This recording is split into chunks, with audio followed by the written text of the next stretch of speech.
ang dami pong mga may third eye na nagme-message sa akin na nakikita nila si Joelyn. Sabi po nila, parang si Joelyn daw po hindi pa ready nung nawala po si Joelyn. Masabi ko lang, tunay po yan. Kasi nag-ready pa nga po siya ng damit. Ayun po, oh. Yung damit po niya nasusutin kinabukasan, hindi rin po niya inaakala yan sa sarili po niya. Siguro kaya nandito pa si Joelyn. Nararamdaman ko naman bilang isang nanay. Kaya parang nandun din kampante ako. Kasi alam ko nandiyan ang anak ko. O, tignan niyo, magandang version lang yung anak ko. Pero kamukhang kamukha ko. Ang dahil sasabi, kinikilabutan daw po sila pag nagsasalita ako. Kasi ang paningin nila, si Joelyn. Kamukha ko po yung anak ko Ngayon, magandang version lang yan, makinis.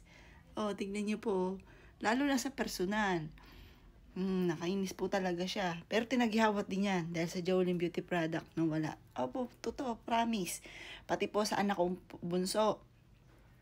Tinaghihawat ka agad siya, mga bossing. Parang ako din. Kasi tinaghihawat ako. Kaso kala, hindi na naagapan. Kasi wala Joelyn Beauty Product ako dati. Tapos wala rin akong pambili ng ganun, mga bossing.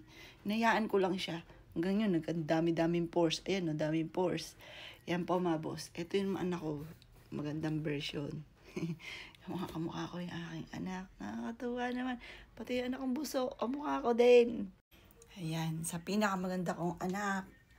Tama lang ang pinakamagandang bulaklak para sa aking pinakamagandang anak. Love you, anak. I love you. Ay, binubuksan-buksan ko ito. At si Joelyn, natatandaan ko, nung siya ay nabubuhay, ay, gustong-gusto niya na nakabukas po yan. Kasi, ang ganda-ganda daw ng kanyang kwarto. Kapag po yan ay bukas. Ang ganda, napakaliwanag. Yan ang aking anak. Ang kwarto ng aking anak na napagandang babae na ginawa kong prinsesitay. Tanyo, bata pa lang po yan, mga bossing. Kikay na sa akin yan. Oh, kahit kami walang makain, inaagaw ko yan sa studio. Ay, anak, tayo studio. Gandang-ganda talaga ako sa aking anak. Bata pa lamang po yan. Prinsesitay ko na po yan. Kaya talagang hindi ko po matanggap. Pero sabi nila, ang ganda daw kasi, kaya hindi ko matanggap. Hindi, kasi syempre, anak, kaya hindi po matanggap. Kahit anong itsura ng aking anak, ay anak dahil anak, ay talagang umikot ang buhay ko sa kanila. Alam niyo po ba, nagreklamo po yan sa akin. Ang sabi po niya, Mami, matanda na ako, wala pa rin akong sariling kwarto. Tapos, sabi ko, hayaan mo anak, huwag kang mainip, magkakakwarto ka din. Ayun na nga, mga bossing, nung nagkaroon siya ng kwarto, ito yung bahay nito. Akala ko kasi mag-aasawa na po yan. Ngayon po, mga boss, di lagi siya nandito. Ay yung pala nilalamtakan. Ayan po yung mga natira na lang na chocolate po niya. Tapos, dahil nga rin po, mahilig kami sa chocolate. Mahilig kami kumain talaga. Yun lang, bawal maging matakaw. Ito naman, mga boss, na overtake na talaga sa pagkain. Yan, tingnan yan, ang lusog, di ba, mga boss? Pero pumayat po siya, nagpapayat. Nagtataka nga po ako dyan sabi ko, anak, lakas-lakas natin kumain. Butit, hindi ka tumataba ng sobrang taba kasi si Justin, sobrang taba. Kung nakita nyo dati, hindi na nakikita, wala siyang leeg. Laylay na. Ayan, ngayon po, dahil sa sobrang naming katakawan, ang anak ko, bukod sa kain namin, kumakain pa pala ng mga kasama niya sa school. Yung pala lumalabas at pupuntang festival. O ay di na overtake na sa pagkain. Yun na lang aking inaano. Ay ko pinakamatakaw pala sa atin si ate. Kasi yun nga po, nag-finish na po siya. Nag-finish na. Sa sobrang katakawan. Inaano ko na lang yung aking kalooban. Yan aking prinsesitay. Prinsesa ko po yan.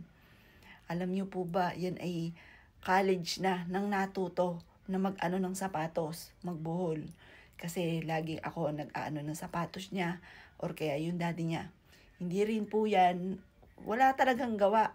Kailan lang po siya naglalaban ng sarili po niya na pailan-ilan lamang na ayaw niyang makupasan. Kaya siya yung naglalaba.